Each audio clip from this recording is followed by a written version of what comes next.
Hey folks, I'm Matt Reinhardt of the St. Paul Parks and Recreation Department, and behind me is the Marjorie McNeely Conservatory, where this fall they're going to have another fantastic, beautiful fall flower show. Let's go inside and check it out.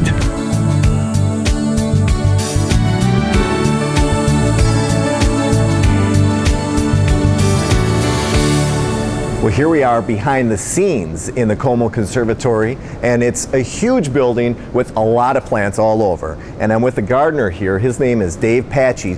Dave, thanks for having us out here today. I appreciate it. Now, we're getting ready for the fall show here, and in front of us are some of the flowers that are going to be part of this fall show. Is that correct? That's correct. All right, and then the fall show is actually busted into two different versions, I understand. Yes, the first half is chrysanthemums and ornamental peppers and grasses. Okay. And the main color theme is more of a purple, pink colors. Then the second half of the show, we switch the mums and we switch the peppers, and it's more of a red, orangish, typical fall color. Okay.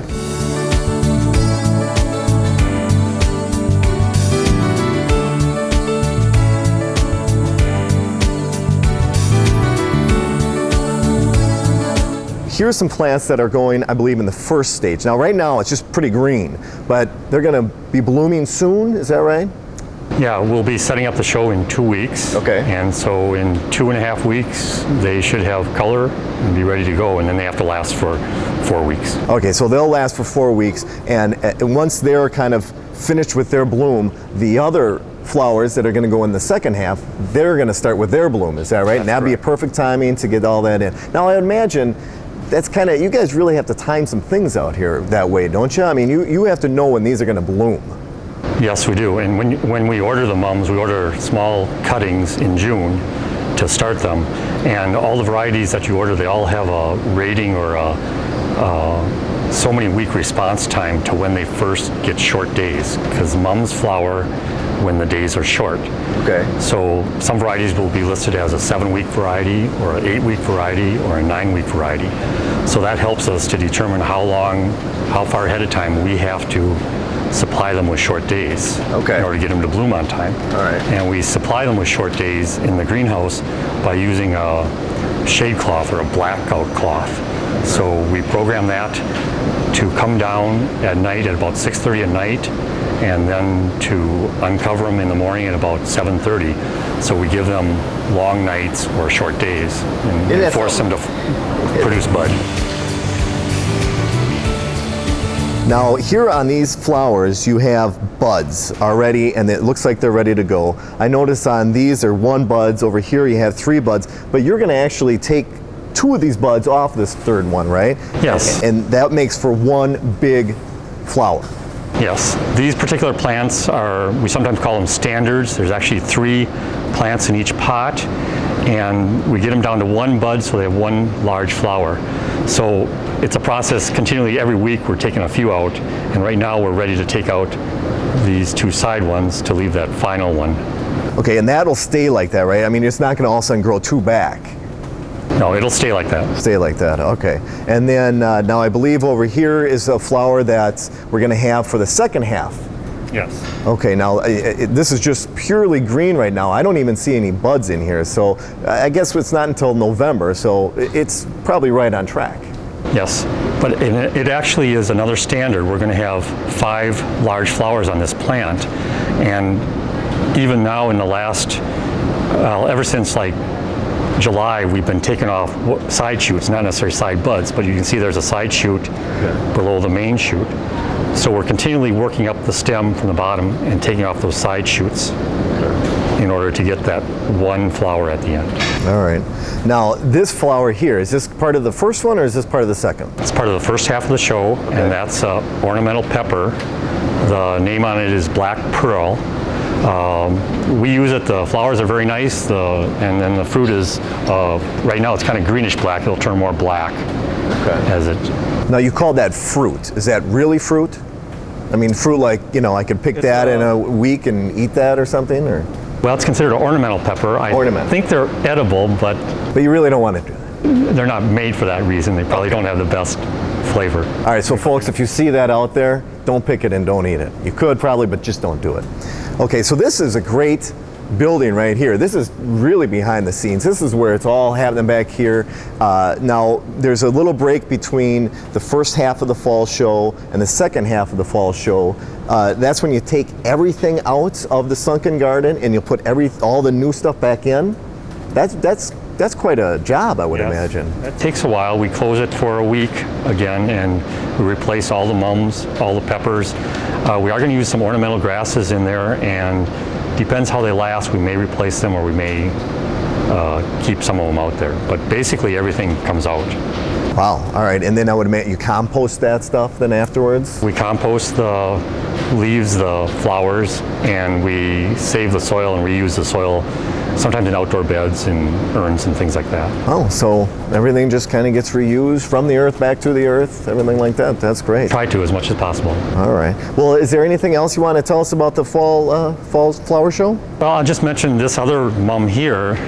This is what we call a pot mum or a bush mum, and you can see it has many flower buds, a bit smaller than the others, and that's what we're trying to do intentionally. This is actually 3 plants in this pot, and when it's about 2 weeks after we plant it, we pinch out the main tip and we let all the side growth grow, and that's how we get all these multiple buds. So this will be a mass of flowers as opposed to this one single flower. Right. There are quite a few on these, and you won't be pulling those off. No. All right. Well, this is really exciting to be behind the scenes here and see all this. So the next time I imagine I see these, full bloom. Yes. That's great. That's great. Well, thank you so much, Dave. I appreciate it. And right now, I'm going to track down Tina. She's in the Sunken Garden. We're going to learn a little bit of history about the Sunken Garden.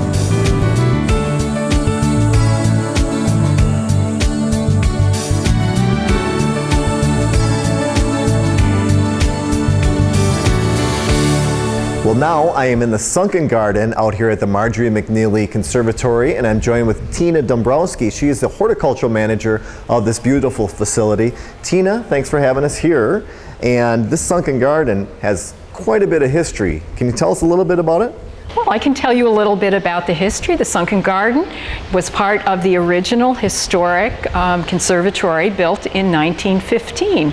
And as you can see from the design now, it was redone in the 1930s and actually earned its name as the Sunken Garden with its beautiful overlook and this wonderful pond that ends in a very historic and famous sculpture by Harriet Frischmuth.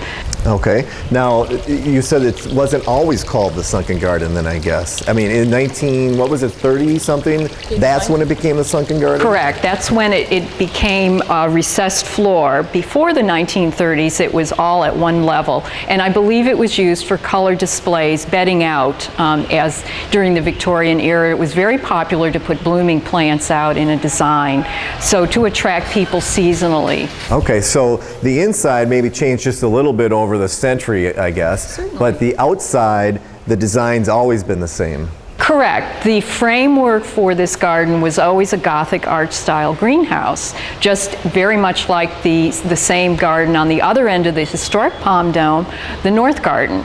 Okay.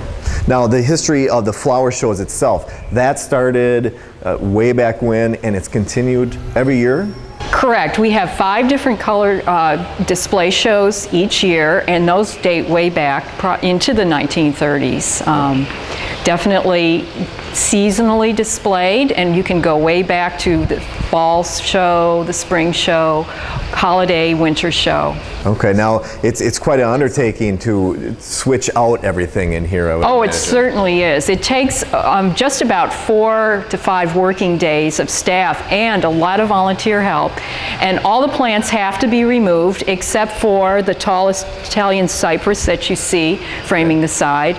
All those plants removed, all the different pieces of debris, etc., and new soil brought in, at least to fill the beds up, and then new plants put in. Usually our shows are planned 9 months in advance to 1 year, so we know exactly what's going in, and they start growing the plants here in our production greenhouses for all these shows. So Tina, for folks that want more information about the fall show, or else maybe information about this beautiful facility, how can they get a hold of you? They're welcome to visit our website at comozooconservatory.org or give us a call at 487-8201. All right. Well, there you have it, folks. Come on out to the Marjorie McNeely Conservatory for the fall show. And remember, it's broken into 2 parts. So if you come in October, you're going to see something completely different than you will in November. So make sure you come out and check it out. Tina, thanks so much for having us out here. I really appreciate it. Now, this is a great facility.